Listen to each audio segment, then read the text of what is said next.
Hi, I'm Bree Johnson of Heart and Bones Yoga, and this tutorial is going to give us some really fun ideas to up-level your plank pose. Because plank is a great position, right? It gets our upper body strong, it helps build deeper core strength.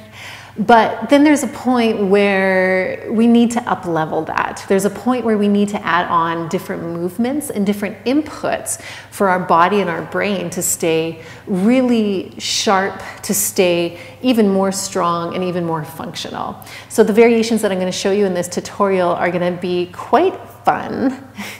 If you call working in new ways, challenging your body in a new way, fun. Which I do. I like to think it's fun, so I hope you think it's fun.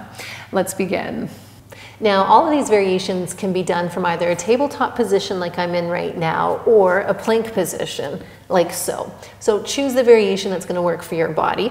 The first, I'm going to show it first in a tabletop, and then I'll show it in the plank for us. The first thing that we want to look at here, from whether you're in plank or tabletop, is bringing your knee into the chest. Now, I can bring my knee into my chest all the way like this, but the only way that I'm going to do that is you can see how my spine rounds. And that in of itself isn't so bad, but what adds an extra variation is if we actually don't let our pelvis move. So you want to come from this place where your pelvis is in a fairly neutral position here. And then, without letting my tailbone tuck, can you see what I'm doing here? I'm letting my tailbone tuck. What you can do is bring your knee as close to you as possible without tucking the tailbone. So can you see how far or not far my knee went? This is with my spine and my pelvis moving. This is where I don't let, as far as I go with not letting my pelvis move. Quite different. Now I'm going to show that in a plank position. So choose your variation. Plank position here, same thing. It's not a matter of actively tucking your tailbone, it's just trying to keep everything fairly neutral. And then bringing your knee in, and then bringing your knee in.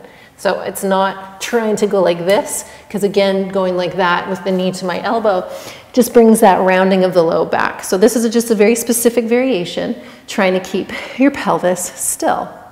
That's variation one. Let's do some more. Now this variation is going to make the most sense in a plank position.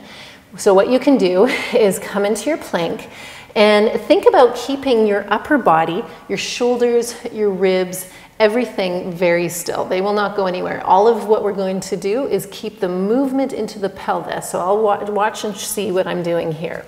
I'm coming into plank, I'm going to hold it, and then I'm going to tilt my pelvis to the right, tilt my pelvis to the left. And so this is a little side to side movement. I'm trying to keep my legs as still as possible. I'm trying to keep my upper body as still as possible. But just the simple addition of your pelvis tilting from side to side, you'll feel it right away, waking up new parts of your core.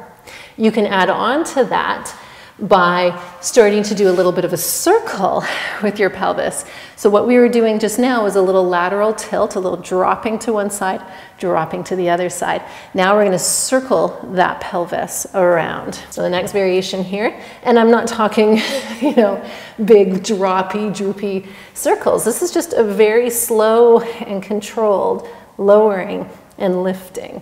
So it's very slow. I'm trying to keep my upper body as still as possible. I'm trying to keep my legs as still as possible. And oh yes, things are working beautifully.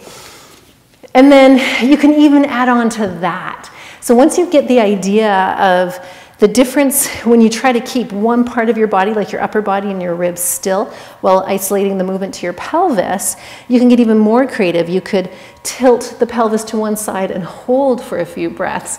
You could do that circle with the pelvis in slow motion. So once you understand the principle and why we're doing this, then you can get creative and add on a bunch of different variations from here. Hope that helped. As always, press subscribe so that you're getting these videos every Monday into your inbox here on YouTube. Or if you want to see full-length yoga classes with this approach to yoga, go to www.heartandbones.yoga.com, because that's where I've got an online studio that has a ton of amazing, wonderful yoga classes where you can really see the sustainable approach to yoga in action. All right, so thanks for being with me.